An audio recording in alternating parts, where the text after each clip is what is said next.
안녕하십니까. 2024년 이제 딱 한 달 남았네, 그쵸? 2024년 어떻게 보내셨어요? 네, 다행입니다. 어, 이제 한 달밖에 안 남아서 아쉬움과 또 미련이 많이 남지만 남은 한 달이라도 우리가 그 유종의 미라고 하는 말 많이 듣죠? 끝마침을 어떻게 잘 하느냐에 따라서 그것이 결과적으로 어떻게 예쁘게 보일 수도 있고 반대로 평가되어지고 보일 수도 있습니다. 아, 교회에서 하는 여러 가지 행사들이 있고 또 1년 동안 말씀 중심으로 해서 크고 작은 교제 모임들이 주중에 있습니다. 뭐 온라인도 있기도 하고 또 교사들은 자기가 속해 있는 그런 그룹에서 아이들 또 학생들 그리고 청년들과 함께 보내는 시간들 어떻게 성실하게 잘 보내느냐에 따라서 본인도 그렇고 주변에 보는 이제 평가도 그렇고 다 다를 수 있는데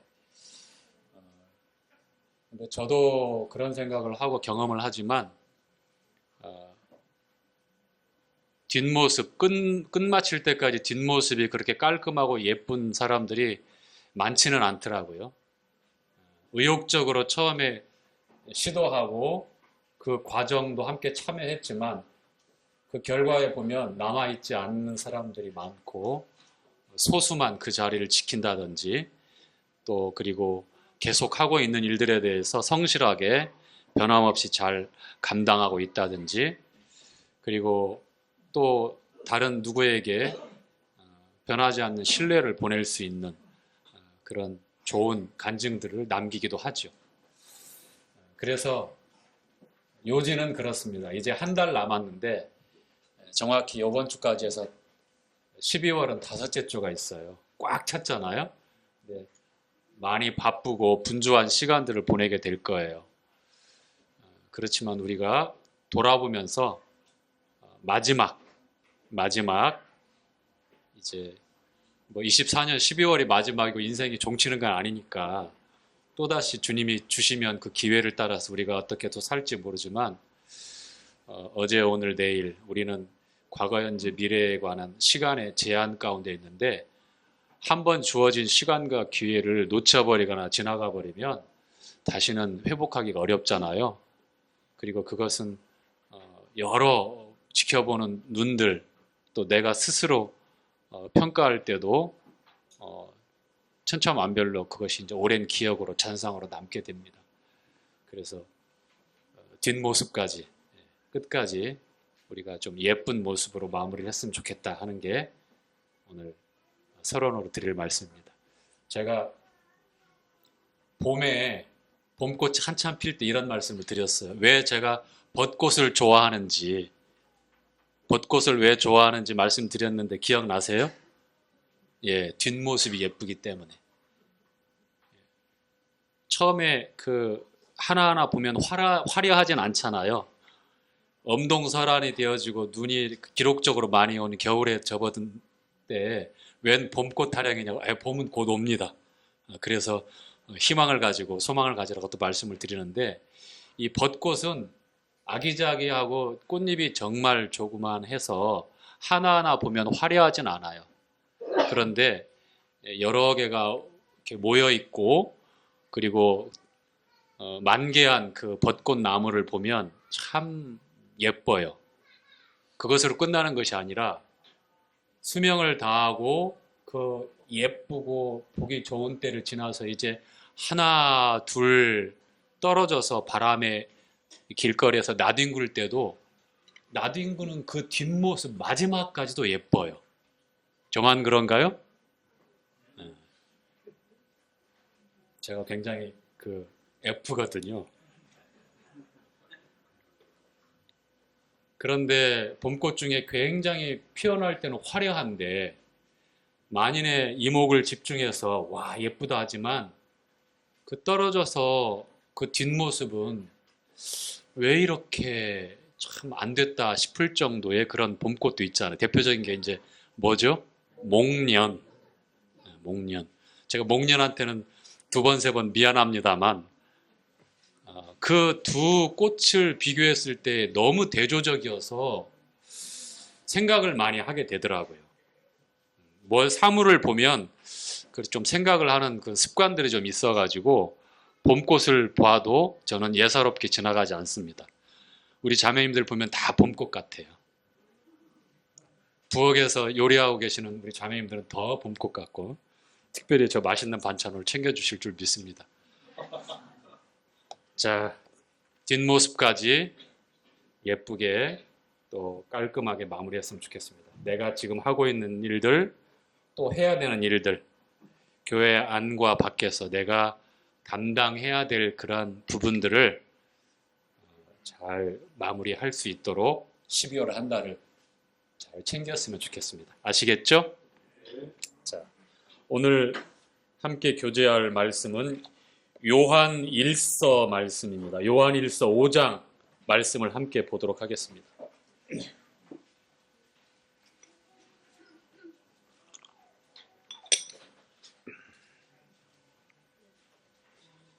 요한 1서 5장 1절부터 5절까지의 내용인데요. 자, 함께 읽어가 볼까요?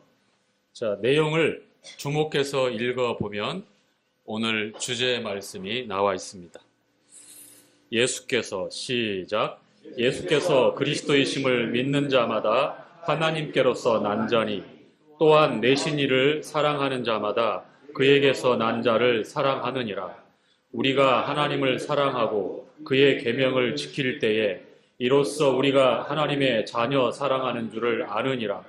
하나님을 사랑하는 것은 이것이니 우리가 그의 계명을 지키는 것이라. 그의 계명들은 무거운 것이 아니로다. 대저 하나님께로서 난 자마다 세상을 이기느니라. 세상을 이긴 이김은 이것이니 우리의 믿음이니라.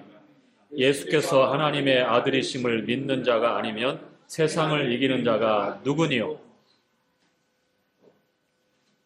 자, 세상을 이기는 자가 누구입니까?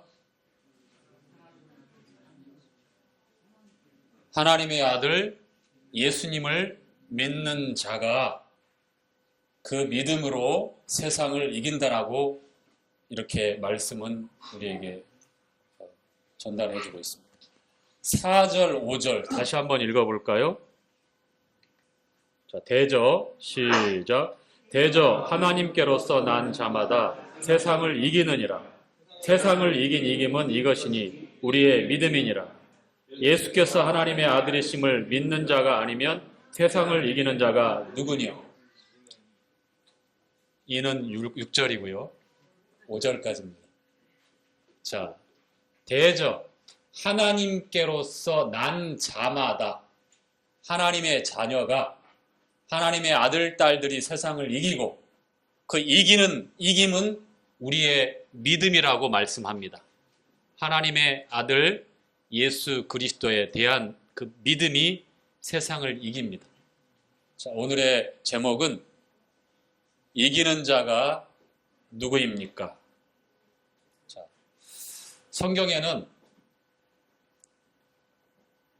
이겨야 된다라고 굉장히 강조하는 말씀들이 참 많이 나와요. 그렇죠? 자, 요한계시록에 2장부터 나오는 아시아의 7교회가 있죠. 첫 번째 교회가 어떤 교회죠? 서머나 교회요? 에베소 교회. 그 다음에 제일 마지막 교회는요? 라우디게아 교회. 자, 7교회는 에서버두 사빌라입니다. 이거 방언이 아니에요. 교회 첫 글자입니다. 시작. 제가 에 하면 에베소 하셔야 됩니다. 자, 에, 서, 버, 두, 사, 빌, 라. 네, 잘하셨습니다.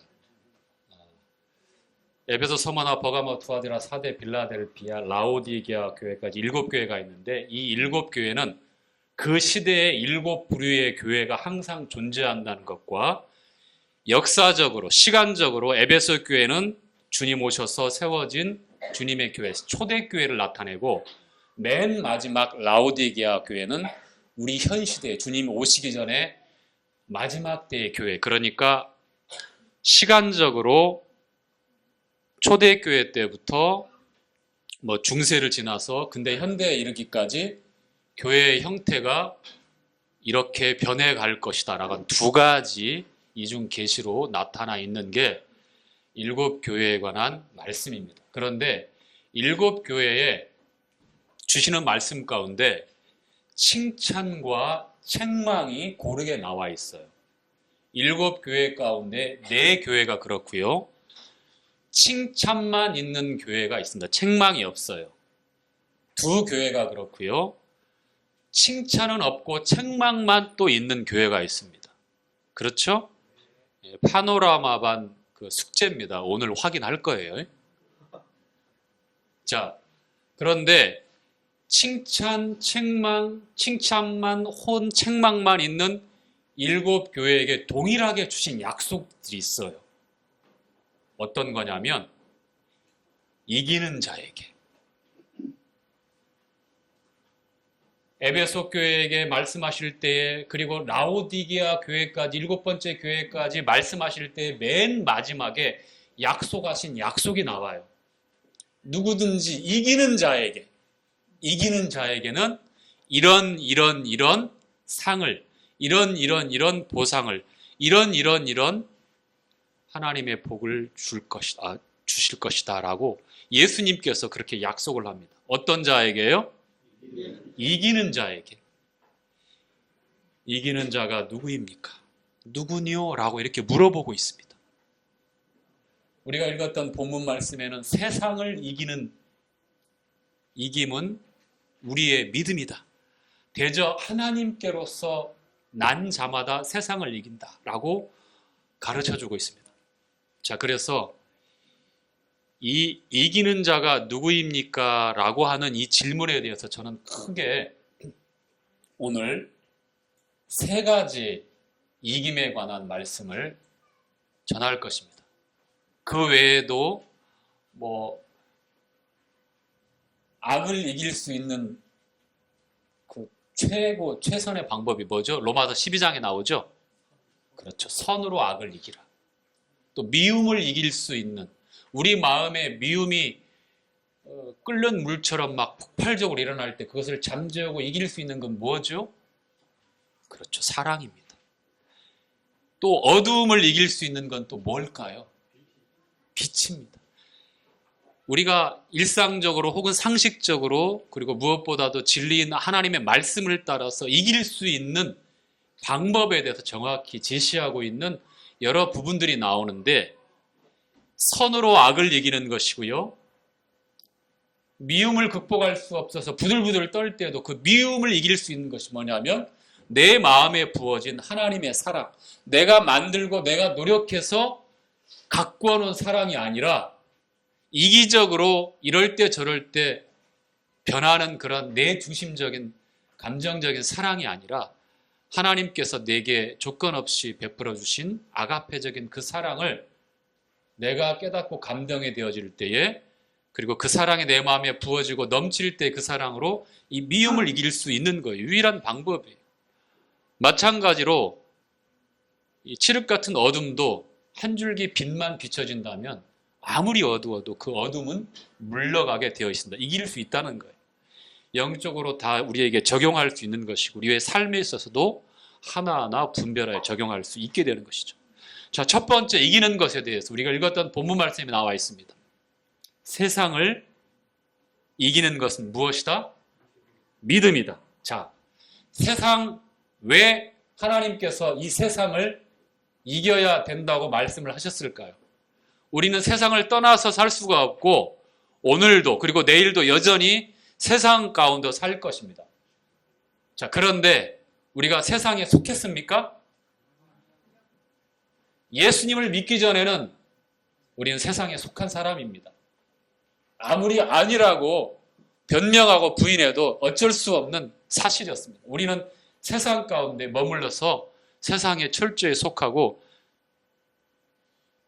세상을 떠나서 살 수가 없는 그런 존재였습니다. 그런데 교회라고 하는 구원받은 성도들이 예수님의 이름으로 따로 모이는 이 모임이 바로 이제 교회인데, 이 교회를 이루어서 하나님 앞에 나아갈 때는 우리가 세상에 살지만 세상에 속한 자들이 아닙니다. 이해 가시죠? 그래서 우리를 가리켜서 나그네라 혹은 순례자라 얘기합니다. 필그림, 스트레인저. 우리를 순례자라 혹은 나그네라. 한 곳에 정착해서 거기에서 머물러서 거기에 속해서 철저하게 동화되어지는 그러한 삶을 사는 지배를 당하고 속한 사람들이 아니라 우리는 떠나야 되고 본향을 향해서 다음 날 여행을 해야 되는 순례자요 나그네라고 말합니다. 그래서 유목민들의 삶, 노마드, 물론 목축하고 양떼들을 목양하기 위해서 가축들을 이제 잘 보호하고 그들을 잘 인도하기 위해 그 가축들을 잘 돌봐야 되기 때문에 이 목초지를 따라서 이동할 수밖에 없어요. 그것이 이제 동기지만 그 유목민들의 삶은 굉장히 단순해요. 심플하단 말이에요. 그 몽고, 우리가 아시아에서는 이제 몽고가 초원이잖아요. 그쵸? 몽골. 초원, 유목을 많이 하니까. 거기에서 거주하는 그 사람들의 독특한 거주 지역, 그 장소가 뭐죠? 게르라고 해요. 게르. 이동식 천막. 둥그렇게 이렇게 만들어요. 근데 거기 추위가 아주 보통이 아니에요. 우리보다 위도가 한참 위에 있잖아요. 영하 수십 도까지 떨어지기도 해요. 그런데 그런 추위를 또 든든하게 버틸 만한 그런 구조를 가지고 있는 게 또 게르입니다. 이제 이 그 가옥이나 거주 공간을 만들 때 보면 최대한 간단하고 이동이 신속하게끔 만들어요. 우리가 지금 이 한국에 있는 아파트, 뭐 빌라, 다세대, 연립처럼 그렇게 견고하게 기초공사를 하고 뭐 철골과 시멘트로 해서 뭐 수십 년, 심지어는 100년까지 써도 끄떡없는 그런 한 건물을 지어서 거기서 나는 여기서 천년 만년 노세 젊어서 너를 이렇게 유유자적하면서 사는 그런 문화가 아니에요. 방금 며칠 만에 혹은 금방이라도 떠나야 되는, 항상 준비하는 삶을 사는 게 유목민들의 삶이에요. 그걸 노마드라고 합니다. 성도의 삶이 그렇다는 겁니다. 세상을 이기는 믿음으로 산다고 하는 것은 세상 속에 깊이 젖어서 세상의 어떤 가치관의 지배를 당하며 우리의 삶을 하나하나 거기에 맞춰서 세상과 함께 동화되어져서 세상에 흐르는 아주 도도한 그 세상의 물결에 나를 맡기고 그렇게 편안하게 흘러가는 삶이 아니라는 거예요. 왜냐하면 고린도 후서 4장에 보니까 세상 신이 나오죠. 복음이 전해지지만 그 복음을 듣지 못하게 미혹하는 세상 신이 나옵니다. 이 세상을 쥐락펴락하는 주인이 있다는 거예요. 세상 신.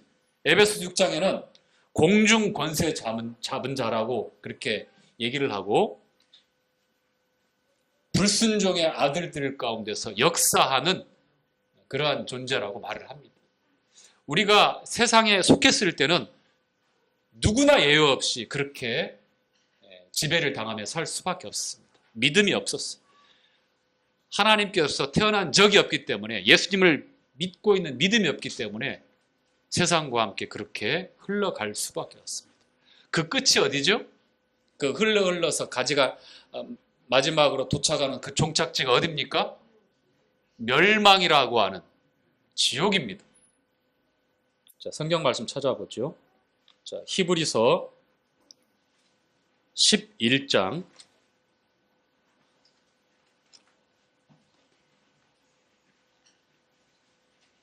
32절, 38절까지입니다. 믿음은 세상을 이긴다. 첫 번째 이김입니다. 히브리서 11장은 믿음에 관한 장이죠. 믿음으로. 그리고서 이 저자는 이렇게 얘기를 합니다. 자, 32절부터 함께 읽겠습니다. 내가 무슨 말을 더 하리요? 기드온, 바락, 삼손, 입다와 다윗과 사무엘과 및 모든 선지자들의 일을 말하려면 내게 시간이 부족하리로다. 저희가 믿음으로 나라를 이기기도 하며 의를 행하기도 하며 약속을 받기도 하며 사자들의 입을 막기도 하며 불의 세력을 멸하기도 하며 칼날을 피하기도 하며 연약한 가운데서 강하게 되기도 하며 전쟁에 용맹되어 이방 사람들의 진을 물리치기도 하며 여자들은 자기의 죽은 자를 부활로 받기도 하며 또 어떤 이들은 더 좋은 부활을 얻고자 하여 형벌을 받되 또 어떤 이들은 희롱과 채찍질 뿐 아니라 결박과 옥에 갇히는 시험도 받았으며 돌로 치는 것과 톱으로 켜는 것과 시험과 칼에 죽는 것을 당하고 양과 염소의 가죽을 입고 유리하여 궁핍과 환난과 학대를 받았으니 이런 사람은 세상이 감당치 못하도다. 예, 거기까지. 자, 내가 무슨 말을 더 하리요?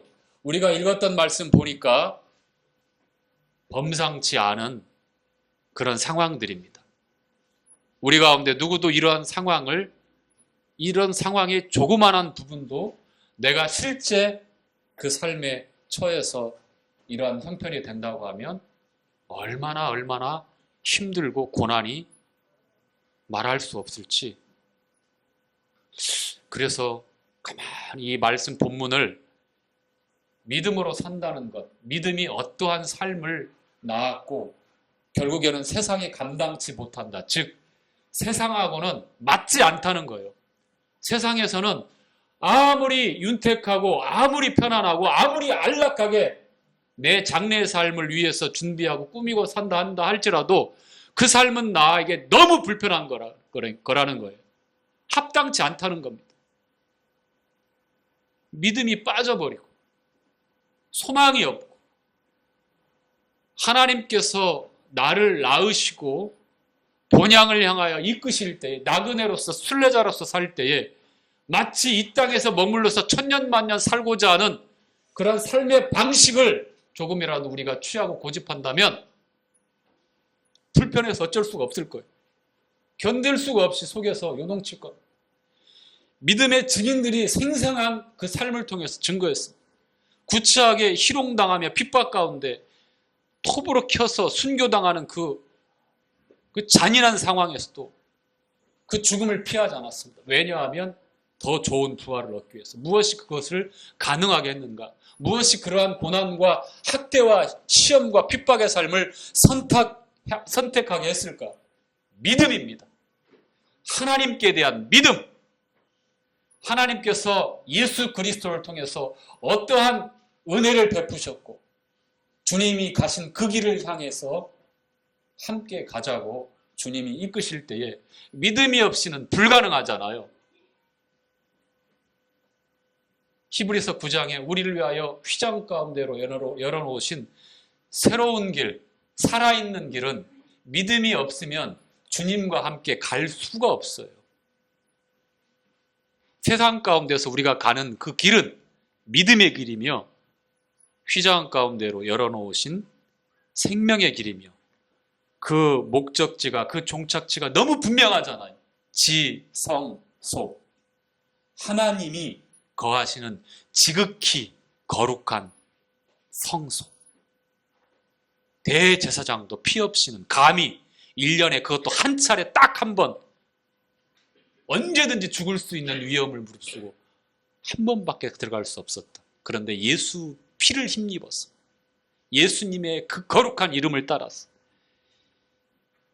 나를 위하여 죽으시고 나를 위하여 부활하신 그 하나님의 아들 예수님을 믿는 그 믿음으로 주님과 함께 갈 수 있는 길이 휘장 가운데로 열어놓으신 세상을 이기는 믿음으로 가는 그 길입니다. 우리가 읽었던 이 말씀은 히브리서에 나와 있는 믿음으로 산다고 하는 것은 호락호락한 것은 아니겠죠?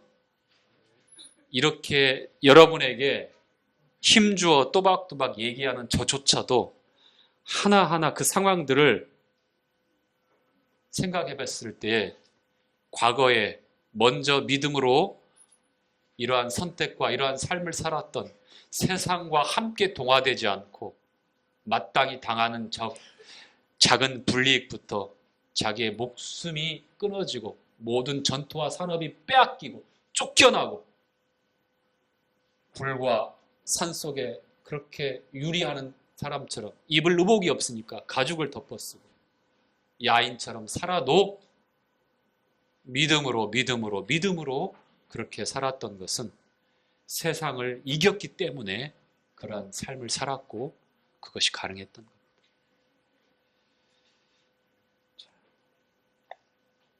요한일서 2장 말씀 한번 보시죠.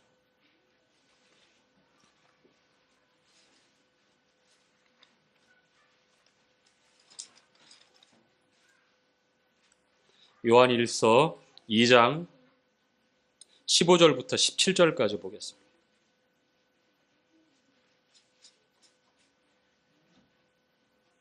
이 세상이나 시작. 이 세상이나 세상에 있는 것들을 사랑치 말라.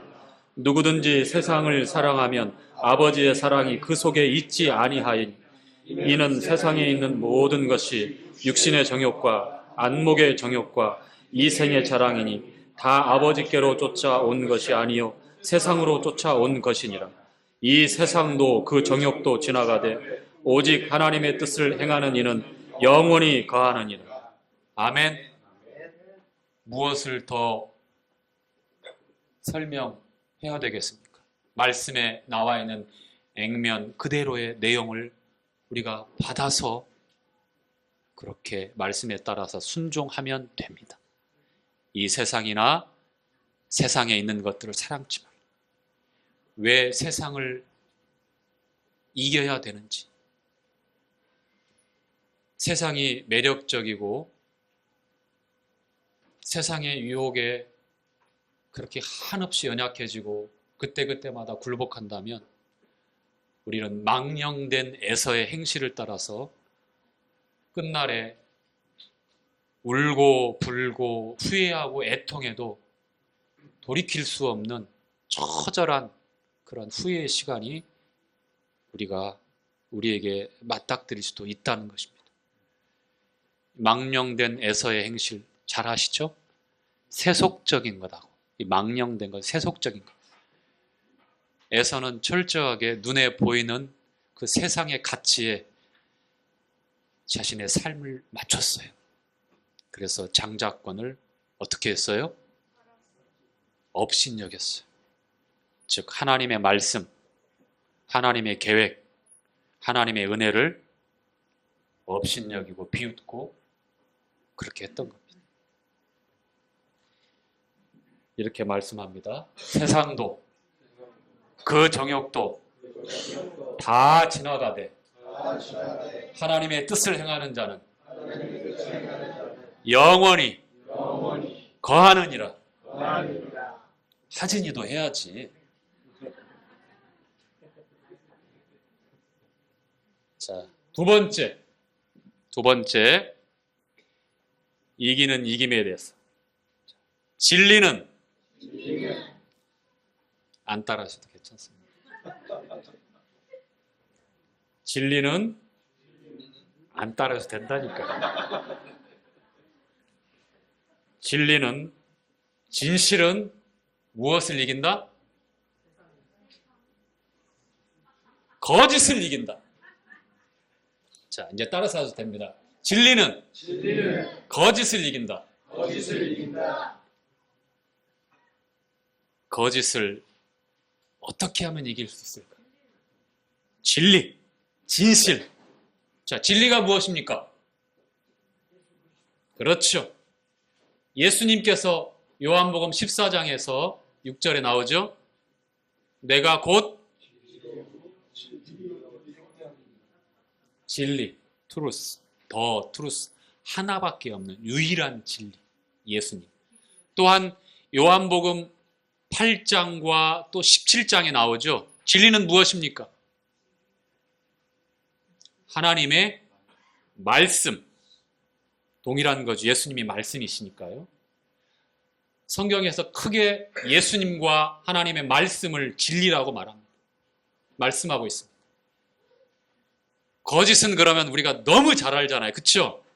저도 그렇고 여러분도 그렇고 거짓 투성입니다. 나를 밝히고 나를 이기고 내 안에 있는 거짓과 우리 안에 있는 거짓과 세상의 만연한 거짓을 이길 수 있는 것이 무엇이라고요? 진리입니다. 진리. 자, 요한일서 5장 20절 말씀 한번 보겠습니다.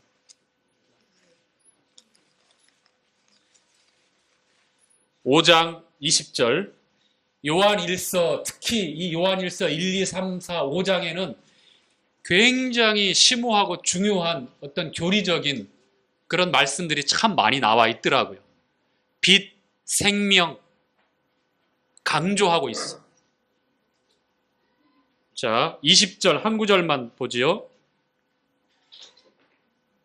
또 시작.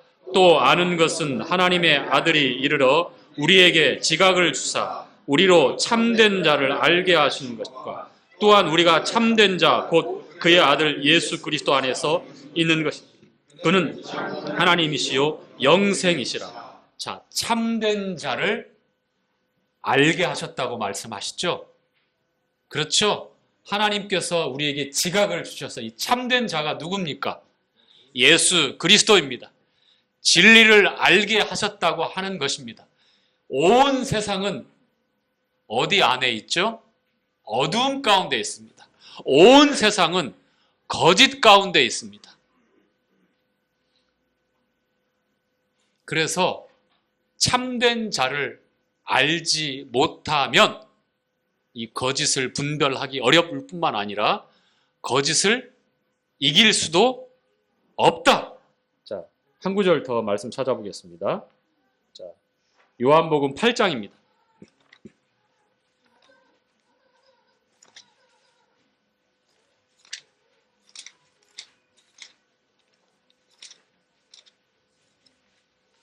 (8장) 44절.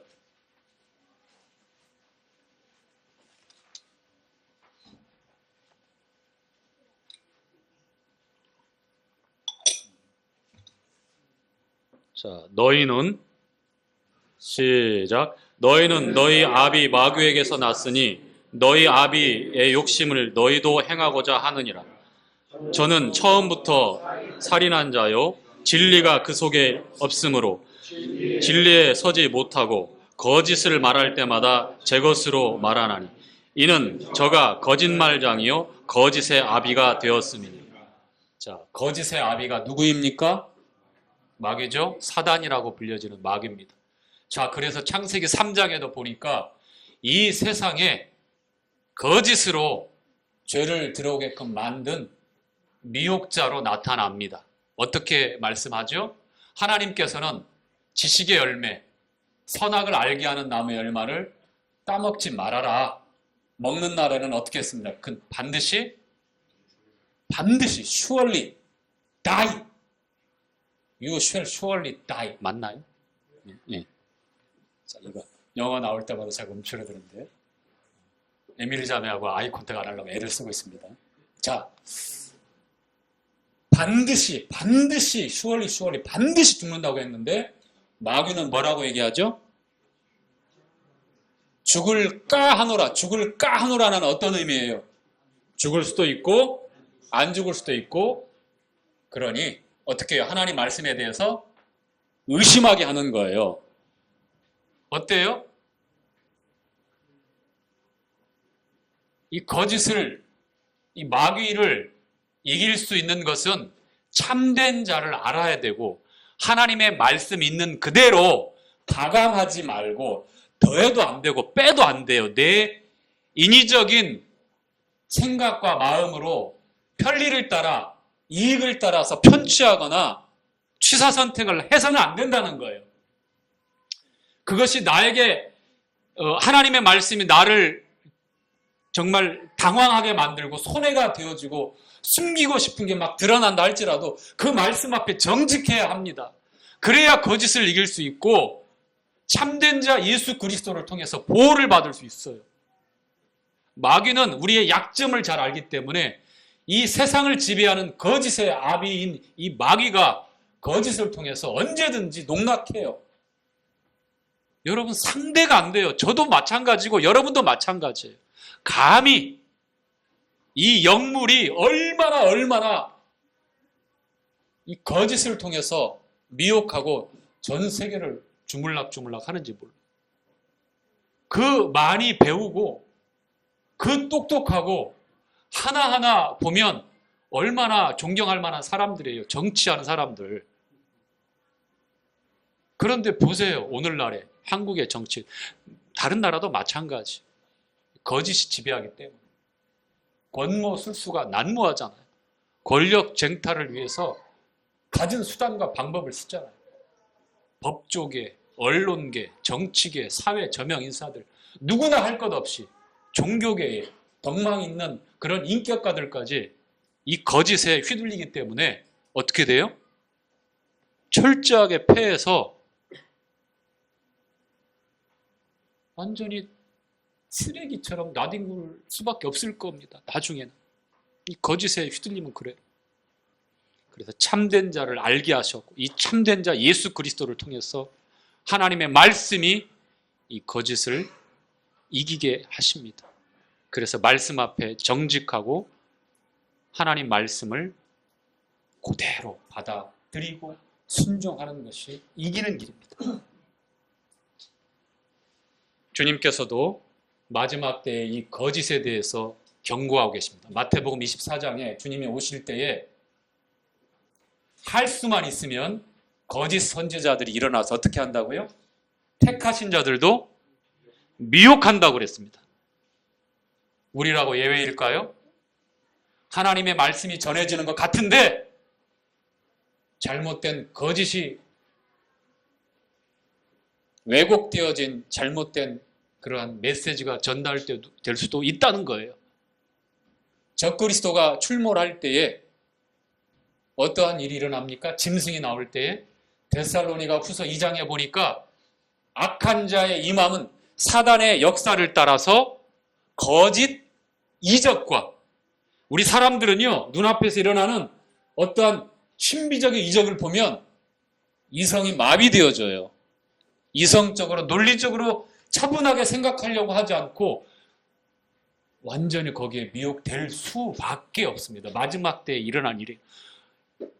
악한 자의 임함은 사단의 역사를 따라 거짓 이적과 모든 불의의 속임수로 누구에게 임한다고요? 멸망하는 자들에게. 왜요? 저들이 어떤 사랑을 받지 않기 때문에요? 진리의 사랑을 거절하기 때문에, 하나님의 사랑을 거절하기 때문에, 예수 그리스도의 십자가 은혜를 거절하기 때문에, 복음을 들어도 귀를 닫고 들려와도 외면해버리기 때문에 더 이상 하나님의 진리의 사랑이 들어갈 자리가 없기 때문에 미혹을 받게 하신다고 말씀을 합니다. 그 거짓 이적과 모든 속임수, 불의의 이 거짓 속임수에 다 추풍낙엽처럼 다 휩쓸려가 버릴 수밖에 없다는 게 마지막 때의 특징이에요. 그냥 사랑이 아닙니다. 아시겠죠? 어떤 사랑이라고요? 진리의 사랑. 진리가 보증하고 진리가 기본되어지고 이 진실이 보호하는 그런 사랑입니다. 고린도전서 13장에 나와 있는 사랑은 우리가 할 수 있는 사랑이 아니라는 걸 잘 알고 있습니다. 부모가 자식에게 하는 그 사랑도 그런 사랑은 아닙니다. 숭고하고 인간 세계에서 찾아볼 수 있는 가장 아름다운 사랑은 맞지만, 연인 간에 부부 간에 하는 사랑도 맞지만, 그러나 이기적인 것이 항상 가미되어져 있어요. 사람의 냄새가 나요. 진리의 사랑은 하나님의 사랑입니다. 당신의 생명을 내놓고 아무것도 없고 망하고 철저하게 희생할수록 오히려 그 마음에 사랑은 더 커지는 사랑, 하나님의 사랑. 인간들을 향해서, 저를 향해서, 여러분을 향해서 쏟은 그 사랑은 어떤 사랑과 비할 데가 없는 사랑입니다. 말로 표현이 안 됩니다. 어떤 언어적인 수사적인 표현으로 표현이 불가능합니다. 어떤 철학적인 깊은 생각으로 그것을 생각해도 끝이 없는 것이 다함이 없는 하나님의 진리의 사랑입니다. 진리가 없는 사랑은 변질되어져요. 그때그때마다 달라지고 상황에 따라서 역전되어져요. 그런 사랑에 속지 마십시오. 또 그런 사랑을 성경에서 말씀하고 있는 사랑인 것처럼 둔갑시키지 마십시오. 진리가, 진실이 무엇을 이긴다? 거짓을 이긴다. 자, 마지막 세 번째 이김은 생명은 무엇을 이긴다? 죽음. 사망 맞아요. 자, 그럼 다시 한번 해보겠습니다. 부활은 따라서 하지 마. 안 했다. 자, 부활은 사망을 이긴다. 생명은 죽음을 이긴다. 다 같은 말이죠? 자, 말씀 한번 찾아볼까요? 자, 요한 1서 1장 첫 번째 나와 있는 말씀 보고 5장으로 다시 가겠습니다.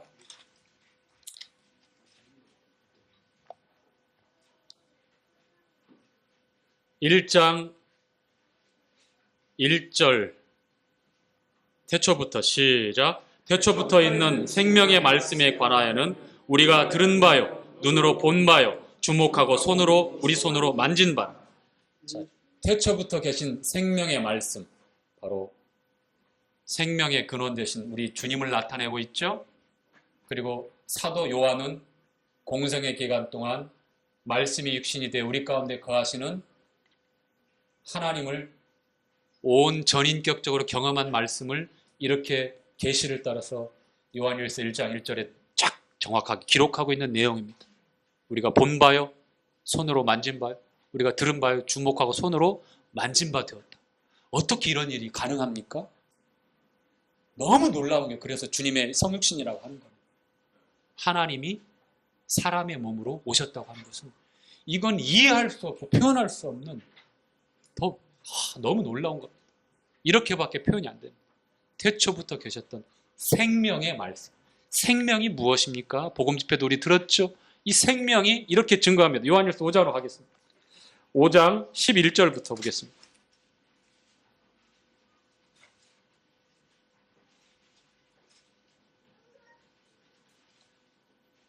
(5장 11절) 또 증거는 시작. 또 증거는 이것이니 하나님이 우리에게 영생을 주신 것과 이 생명이 그의 아들 안에 있는 그것이니라. 13절까지 아들이 있는 자에게는 생명이 있고 하나님의 아들이 없는 자에게는 생명이 없느니라. 내가 하나님의 아들의 이름을 믿는 너희에게 이것을 쓴 것은 너희로 하여금 너희에게 영생이 있음을 알게 하려 함이라. 아멘. 생명은 여기서 말씀하고 있는 이 생명은 만물에 깃들어져 있는 생명의 근원 되신 하나님께서 허락하신 단순한 유한적인 그 생명을 나타내는 것이 아니라 생명은 바로 영생입니다. 영생. 하나님이 가지고 계신 그 생명이 바로 영생이에요. 그래서 아들이 있는 자에게는 영생이 있고 아들이 없는 자에게는 영생이 없다라고 말씀을 합니다. 자, 묻겠습니까? 여러분에겐 영생이 있습니까? 네. 좋습니다. 딱 세 분 아멘 안 하시는 것 같아요. 제 귀가 다 들려요. 제 귀가 이렇게 당나귀 귀잖아요. 자, 여러분에게 영생이 있습니까? 네. 아멘. 왜냐하면 아들이 있는 자에게는 영생이 있다라고 성경은 증거하고 있고요. 그 다음에 요한일서 기록에 내가 이것을 쓰면 너희에게 예수님을 믿는 하나님의 아들을 믿는 너희에게 영생이 있음을 알게 하려고 이 글을 쓰고 있다라고 말씀을 하고 있습니다. 자, 고린도전서 15장으로 가겠습니다.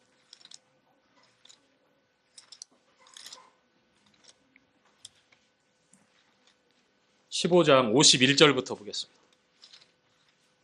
고린도전서 15장은 부활장이죠. 생명은 죽음을 이긴다. 부활은 사망을 이긴다. 자, 51절부터 58절까지 내용 보겠습니다. 보라, 시작. 보라, 내가 너희에게 비밀을 말하노라.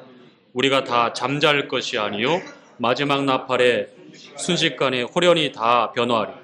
나팔 소리가 나매 죽은 자들이 썩지 아니할 것으로 다시 살고 우리도 변화하리라. 이 썩을 것이 불갑을 썩지 아니할 것을 입겠고 이 죽을 것이 죽지 아니함을 입으리로다. 이 썩을 것이 썩지 아니함을 입고 이 죽을 것이 죽지 아니함을 입을 때에는 사망이 이김에 삼킨 바 되리라고 기록된 말씀이 응하리라. 사망아, 너의 이기는 것이 어디 있느냐? 사망아, 너의 쏘는 것이 어디 있느냐? 사망에 쏘는 것은 죄요, 죄의 권능은 율법이라. 우리 주 예수 그리스도로 말미암아 우리에게 이김을 주시는 하나님께 감사하노니, 그러므로 내 사랑하는 형제들아, 견고하며 흔들리지 말며 항상 주의 일에 더욱 힘쓰는 자들이 되라. 이는 너희 수고가 주 안에서 헛되지 않을 줄을 알미니. 아멘. 자, 이김에 삼킨 바가 됩니다. 사망을 승리가 삼켜버려요. 어떤 때요? 죽을 것이 죽지 아니함을 입고 썩을 것이 썩지 아니함을 입을 그날에. 이것이 우리에게 주신 산 소망입니다. 쇠하지 않고 더럽지 않고 썩지 않는 그리스도 안에서 그리스도와 함께 더불어 우리에게 주신 생명의 소망, 산 소망. 이 소망, 이 생명이 죽음을 이깁니다. 우리는 히브리서 2장에 보면 죽기를 무서워하는 이 세상의 인생들과 같지 않습니다. 왜냐하면 하나님의 아들이 우리와 같은 혈육을 입고 이 땅에 오신 것은 하나님의 아들의 죽음을 통해서 이 죄의 사슬, 사망의 권세에서 우리를 해방하고 우리를 이기게 하시고 이 소망 가운데 두시기 위함이다라고 그렇게 기록하고 있어요. 아멘입니까? 자, 이제 말씀을 마쳐야 되겠습니다. 로마서 5장에 보니까 한 사람으로 말미암아 죄가 세상에 들어왔고 죄로 말미암아 사망이 이르렀다. 그래서 이 세상은 이 사망의 그늘, 이 사망이 지배하는 그 그늘에서 어떻게 헤어나올 수가 없죠. 그래서 이 죽음 앞에서 모든 인생들이 두려워하는 거예요. 산 소망이 없다면 그 두려움에 절규하면서 그렇게 인생을 마감할 수밖에 없습니다.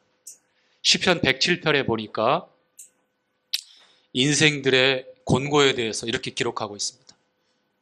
사망의 그늘에 앉아서 곤고하고. 찾아서 그 말씀 함께 읽죠. 자, 시편 107편 10절입니다.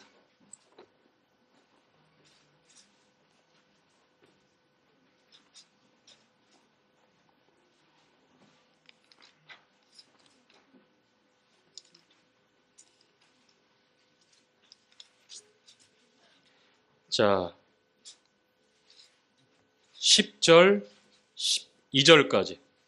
사람이, 시작. 사람이 흑암과 사망의 그늘에 앉으며 곤고와 쇠사슬에 매임은 하나님의 말씀을 거역하며 지존자의 뜻을 멸시함이라. 그러므로 수고로 저희를 마음을 낮추셨으니 저희가 엎드러져도 돕는 자가 없도다. 자, 이게 세상의 현실이고 사망과 죽음의 지배를 당하는 인생의 비참한 현실입니다. 그런데 놀랍게도 읽었던 말씀에 사망이 승리의 이김에 삼킨 바 된다고 말씀합니다.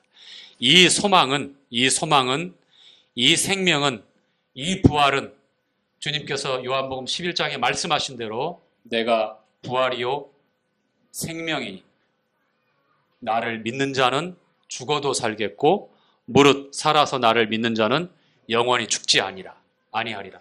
이렇게 선언하셨어요. 누구든지 이 곤고와 쇠사슬에 매여 있고 흑암의 그늘에서 사망의 그늘에서 신음한다면 주님은 이렇게 초청하십니다. 내게 오라. 그래서 주님은 죽은 자 가운데서 사흘 만에 3일 만에 부활하셔서 주님의 부활의 그 생명으로 이 사망의 권세를 깨뜨리시고 승리하셨습니다. 우리에게 자유를 주셨어요. 우리에게 소망을 주셨어요. 이제는 우리가 죽음에게 지배를 당하고 무서워하며 벌벌 떠는 죄의 권세로 우리를 노략하려고 하는 사단의 먹잇감이 아닙니다. 이제는 하나님의 자녀여 빛나는 별과 같은 존재들로 하나님 앞에 드려진 세상의 가치로 비교할 수 없는 보배로운 그런 보석들입니다. 우리의 이김에 대해서 세 가지 이김 기억하십시오. 첫 번째 이김, 세상을 무엇을 이긴다? 믿음은 세상을 이긴다. 두 번째 이김은요, 진리는 거짓을 이긴다. 마지막 세 번째 이김은요, 생명은 죽음을 이긴다. 부활은 사망을 이긴다. 자, 우리는 이기는 자입니다. 아멘. 네. 예, 마치겠습니다.